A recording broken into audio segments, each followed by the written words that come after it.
Estamos de volta com o programa Resenha Livre e o assunto de hoje são os direitos da empregada doméstica. Aqui ao meu lado eu tenho o Dr. Edgar Pagliarani Sampaio, que é procurador federal.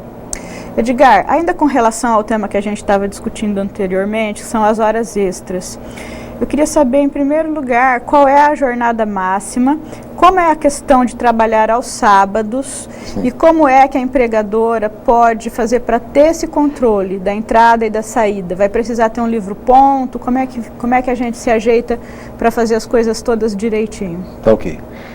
Bom, para a gente definir, para tentar esclarecer para as pessoas, né, como é que se vai chegar à conclusão que a pessoa fez ou não horas extras, então eu preciso saber o que é uma jornada normal.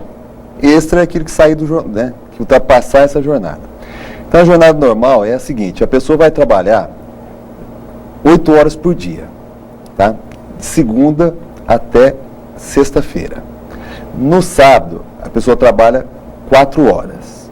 Então, 5 vezes 8, 40, mais 4, 44. Então significa o seguinte: a pessoa vai trabalhar a jornada normal é 8 horas por dia e 44 horas por semana. Então, por exemplo, se a pessoa durante a semana trabalhar um dia desses, né, de 8, trabalhar 9 horas, ela trabalhou 1 hora extra. Se ela trabalhar 10 horas, trabalhou 2 horas extras naquele dia. Certo? Que é o máximo que se pode fazer de horas extras. São 2 horas extras. Isso, o máximo. Então, por exemplo, vai ter uma festa na minha casa e aí o horário da minha empregada sair é 4 horas, né? Se eu quiser que ela fique até as 8, mesmo pagando, eu não posso. Não pode. Segundo a legislação, o máximo que se pode fazer por dia de horas extras são 2. Né? Então, neste caso... Entendi. Se ela for embora e voltar depois também, não posso?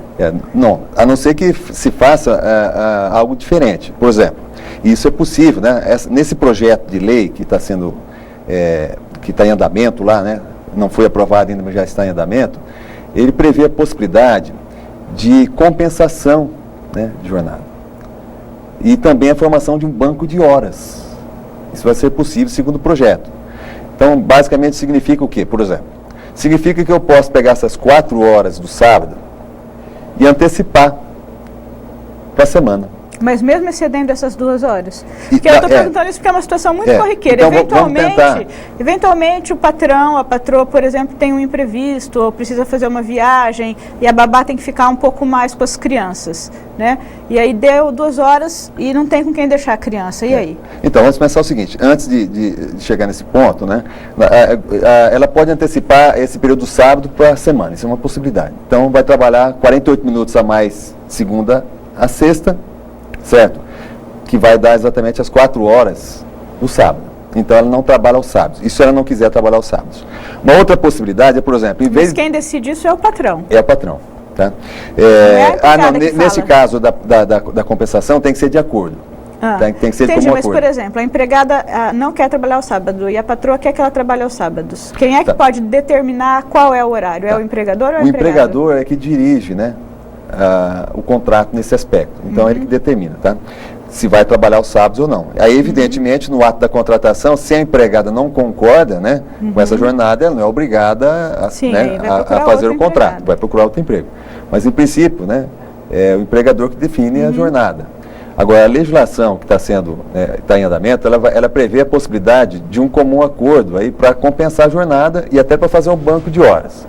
Compensar seria, por exemplo, você dispensá-la mais cedo num determinado dia da semana, para, por exemplo, trabalhar um pouco mais no sábado, porque são 4 horas no sábado, mas não é até o meio-dia, são 4 horas no sábado. Tá? Pode ser até o final da tarde. Pode ser à tarde. Quem tem 2 empregadas pode ter uma que vem sábado de manhã, outra vem no sábado à tarde. Exatamente. Se ela precisar, a pessoa que trabalha aos sábados, por exemplo, precisa da empregada lá para ficar com as crianças. Ela tem que ter 2. Uma trabalha até meio-dia, outra trabalha do meio-dia até tarde. Para fins trabalhistas, o sábado é um dia normal de trabalho. O descanso semanal tem que ser domingo. De preferência aos domingos, né? Mas o sábado é um dia normal. Se não for domingo, qual é o ônus? Tá. Então é o seguinte... Eu quero dar folga na segunda. A pessoa tem que preferencialmente descansar aos domingos. Tá? Não sendo possível, pode a folga ser dada em outro dia. Tá? Mas a legislação exige que haja pelo menos uma folga aos domingos. Né? Um dia por semana a pessoa sempre tem direito de folgar. uma vez por mês tem que ser aos domingos. E os outros dias pode ser em outros dias. Mas aí tem algum acréscimo? Se não for o domingo a folga, tem acréscimo? Não tem acréscimo. Ele vai receber normalmente o valor do dia, né? Agora, o que não pode, né, é o empregador não conceder esse descanso, de forma nenhuma. Tá? Agora, o não descanso ao domingo, ele tem que ser justificado. Então, por exemplo, se eu trabalho num supermercado, não é o caso dos domésticos, né? Trabalho num supermercado que abre aos domingos, é evidente que um domingo ou outro eu vou ter que trabalhar. Não tem como dar todas as folgas aos domingos, então não teria empregado para trabalhar nos domingos, né? Então tem que ser justificado, necessário, né? Porque senão a preferência é aos domingos, tá? Agora, no doméstico, por exemplo, né? Essa questão também está no projeto, que tem que ser de preferência aos domingos, mas pode ser em outro dia. Tá? Basta que seja fornecido um dia de descanso.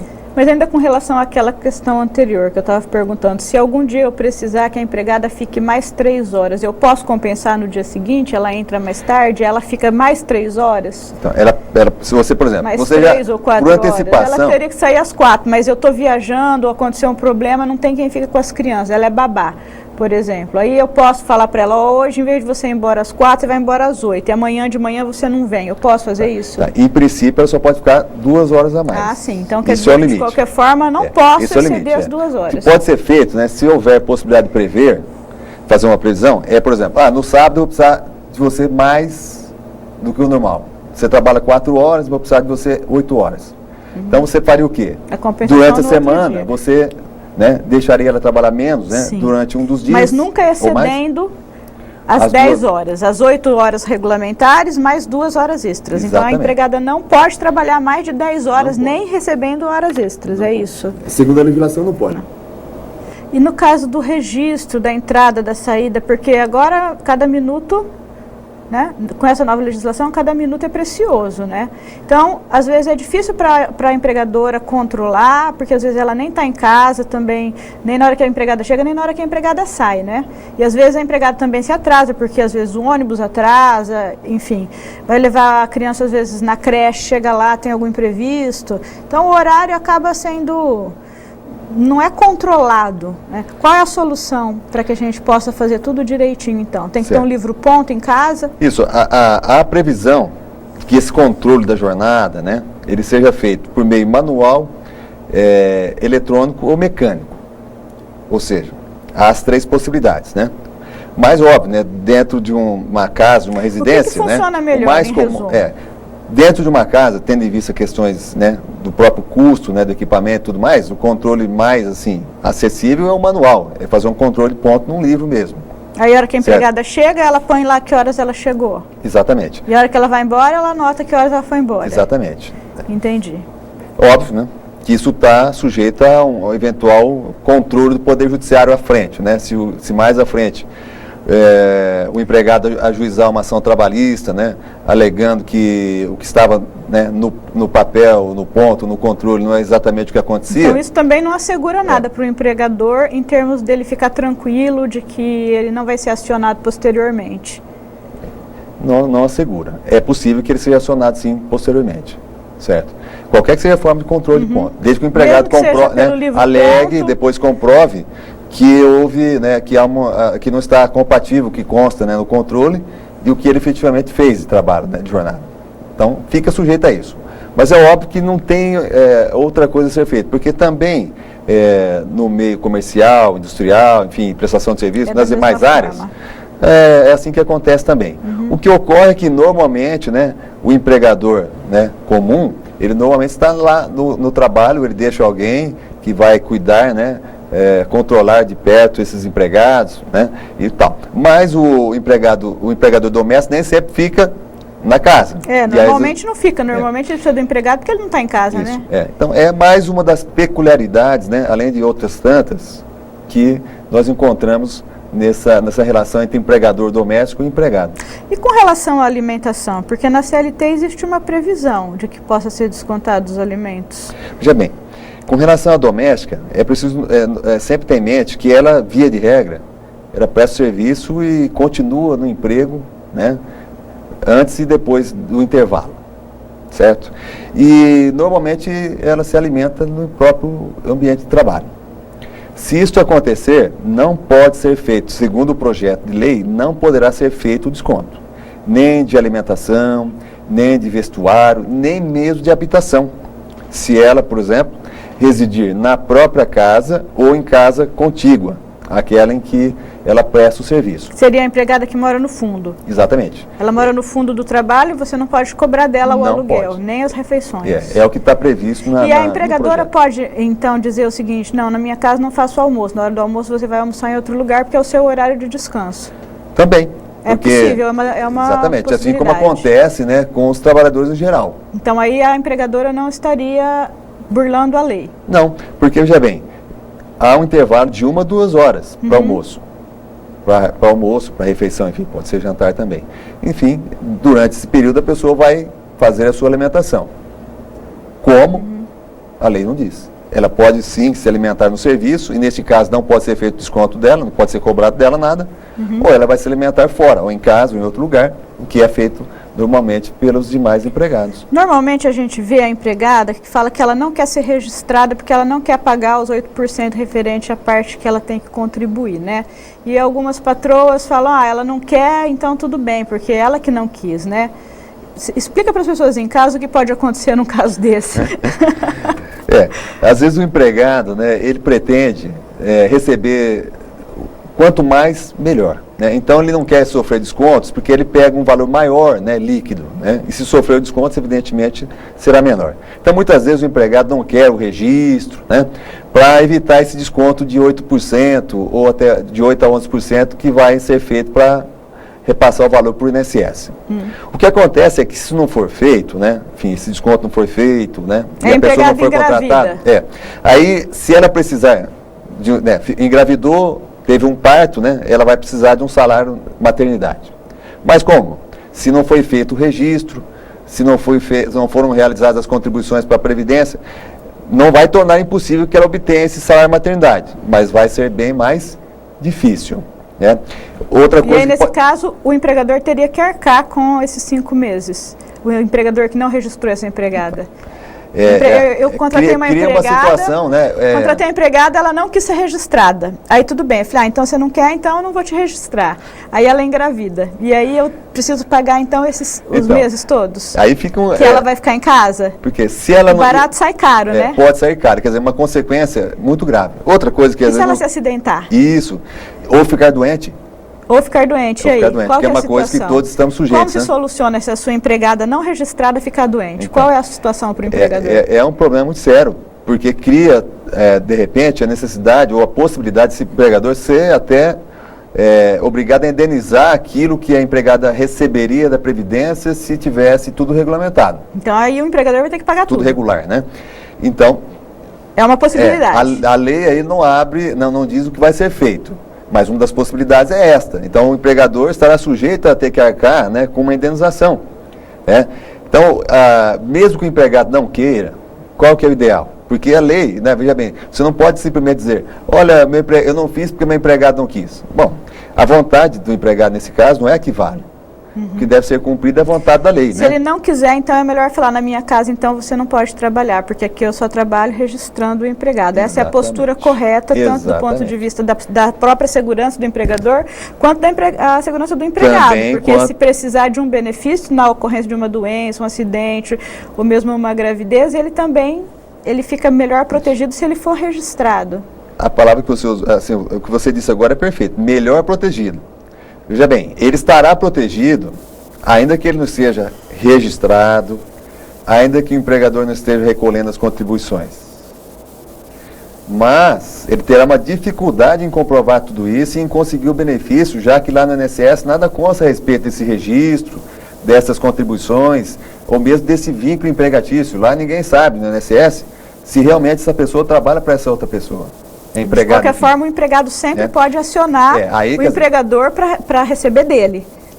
Ele estando em dificuldade ali com o INSS, ele vai procurar um advogado e vai acionar o empregador. Vamos supor, o ideal é que essa pessoa, antes de tudo, procure o INSS, porque apesar de ele não estar registrado, né, apesar dos recolhimentos não estarem sendo feitos, etc., ele pode conseguir o benefício do INSS, desde que comprove, né, que apesar de tudo isso, era real, o vínculo, né, e tudo mais, então ele pode até conseguir o benefício junto ao INSS mesmo sem o registro, mas ele vai ter mais dificuldade em conseguir.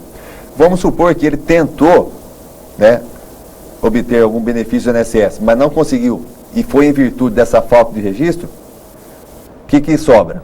Quem vai pagar, né, o dano sofrido pelo empregado? Quem vai compensar, quem vai indenizar isso? Me parece que vai sobrar só uma pessoa para fazer isso. Que é o empregador. Então, gente, de forma alguma contrata um empregado doméstico sem registro. Isso é o melhor para os dois lados, não é? Para os dois lados.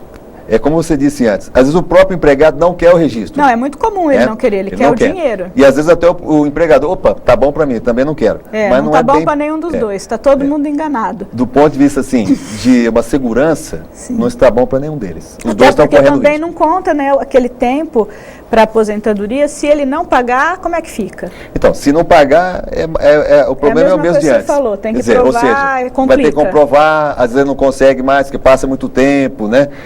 As pessoas que acompanharam, presenciaram aquilo, já não estão mais presentes por um motivo ou outro. Há necessidade de documentos, não só de... Não basta apenas testemunhas, então dificulta. Então, o certo é fazer mesmo de forma formal. O melhor é fazer direitinho. Né? E com relação às férias, a gente tem que colocar a anotação na carteira e conceder as férias com o acréscimo de mais 1/3, né? Isso. Do valor. Agora, uma divergência, assim, que às vezes a gente vê, é assim, quem é que escolhe o período? Porque às vezes a patroa quer dar férias no período que é conveniente para ela, mas a empregada quer em outro período. Quem é que define qual é o período de férias? Isso.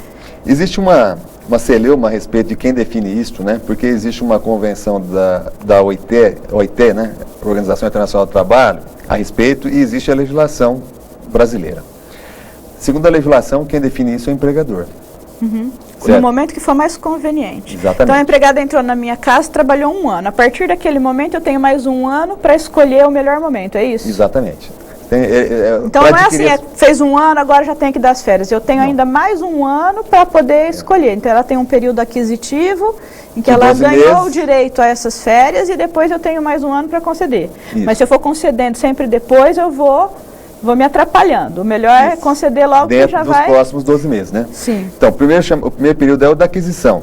Trabalha 12 meses, adquiriu férias. Depois é o da concessão. 12 meses, o empregador vai escolher um dos 12 meses seguintes para conceder as férias. Que pode ser quando ele quiser. Quando ele quiser. Inclusive pode ser dividida, né? Em 2 vezes. Isso é importante, porque às vezes o empregado fala, não, mas eu não quero tirar férias, eu prefiro receber.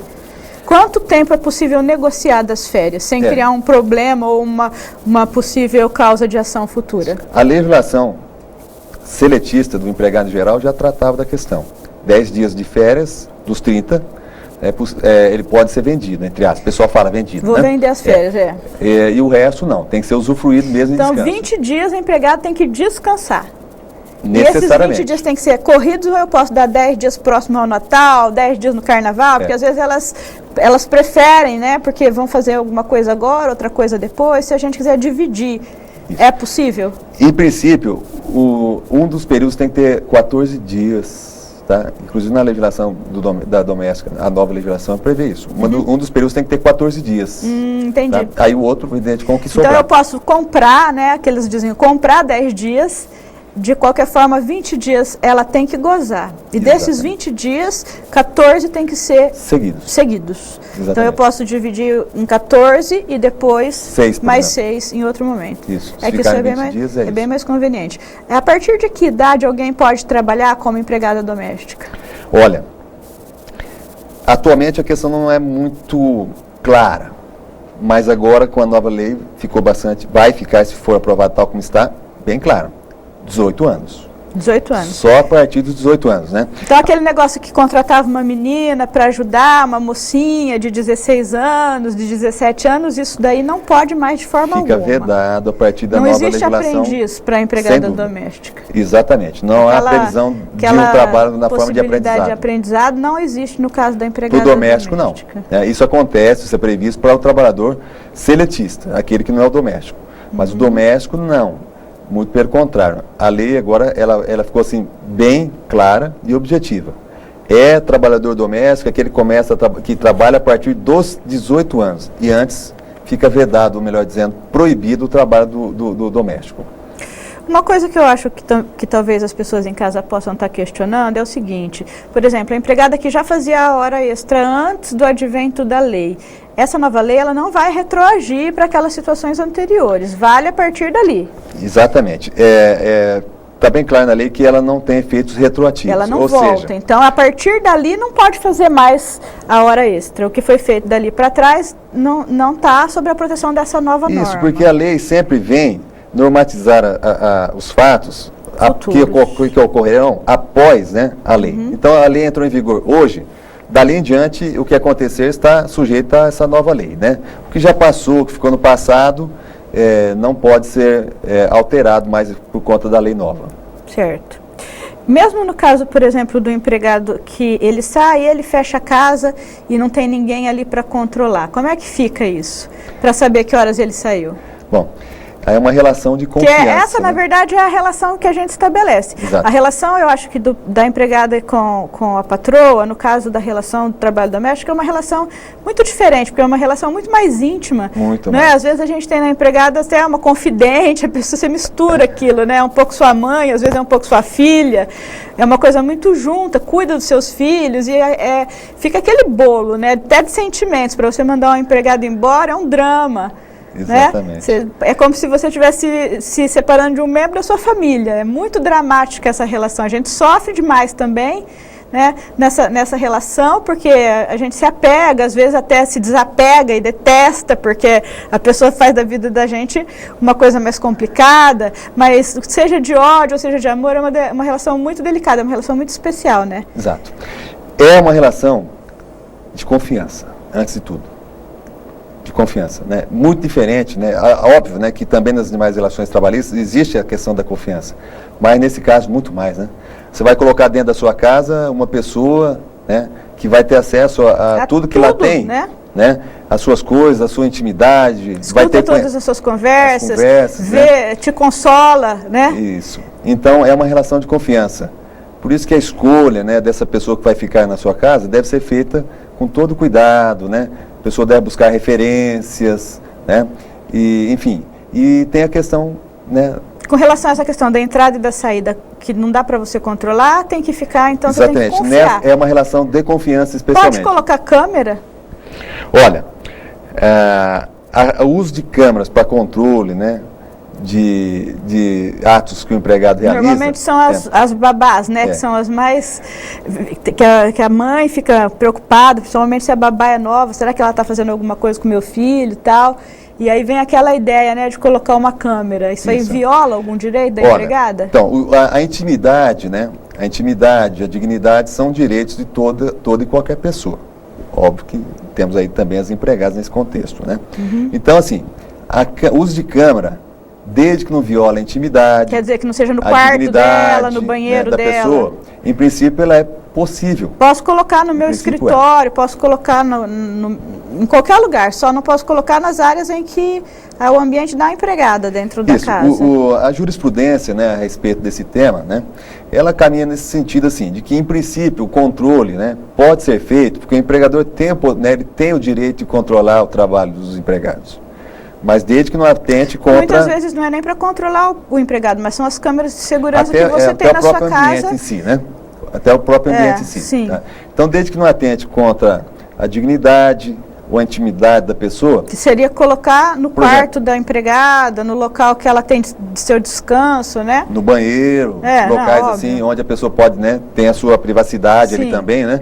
Então, nesses lugares não pode, de forma alguma. Porque aí, óbvio, se isso acontecer, for descoberto, o empregado pode entrar com ação, pedir indenização por danos morais, né? A própria rescisão do contrato, de repente, se for de interesse dele, enfim. Mas não pode não, nesses termos, né? Olha, o papo está muito bom, né? São tantas coisas, a gente poderia ainda ficar aqui muito tempo, porque eu queria ainda perguntar muitas coisas para você. Porque essa relação realmente, e é uma coisa que eu vejo muito desacerto, muitas pessoas perguntando e muita insegurança. Uma dica interessante, eu acho que você poderia deixar, é a dica sobre o acesso à cartilha, né? Em que esses direitos estão explicados de uma forma bem simples, para o pessoal em casa poder acessar, né? Isso.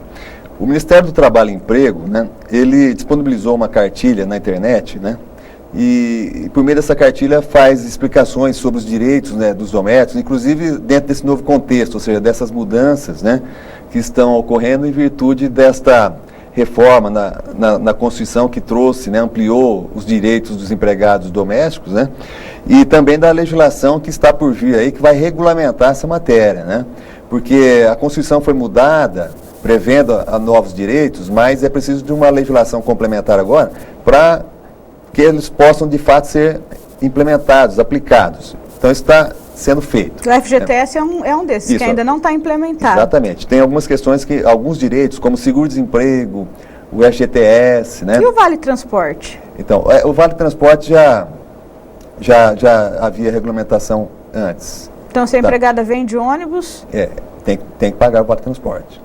Tá? Agora, com relação a FGTS, assim, as questões mais assim, presentes, né?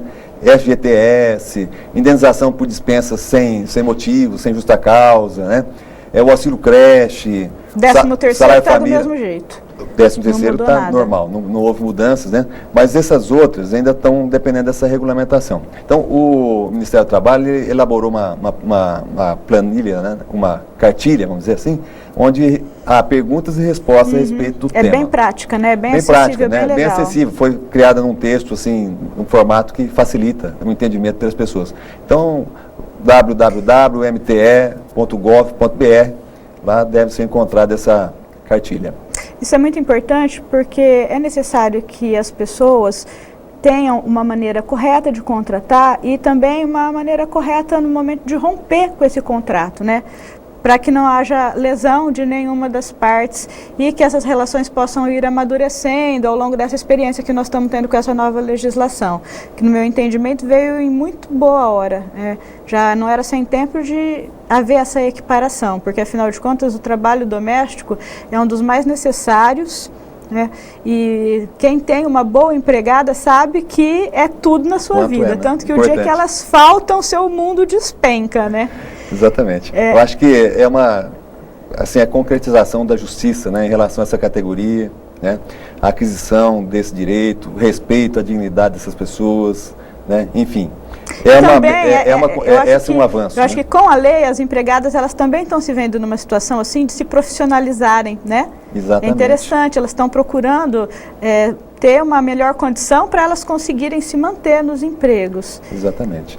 Melhores condições de vida, né, dessas pessoas, novos direitos, né, uma nova perspectiva. É talvez um rumo para uma profissionalização, né, dessa categoria, né, e realmente isso parece que tem até acontecido muito, né, novos cursos, né, para as pessoas se especializarem. Isso. Elas estão aprendendo a cozinhar, estão aprendendo cursos, até a prefeitura oferece, né, vários cursos para profissionalizar de uma forma melhor essa profissional que merece todo o nosso respeito e sem elas a gente não faz absolutamente nada. Exatamente. São indispensáveis. Infelizmente nosso tempo está acabando, o assunto ainda poderia se estender, mas a gente precisa se despedir. Agradeço mais uma vez a sua participação e o programa Resenha Livre fica por aqui. Eu espero você na próxima semana.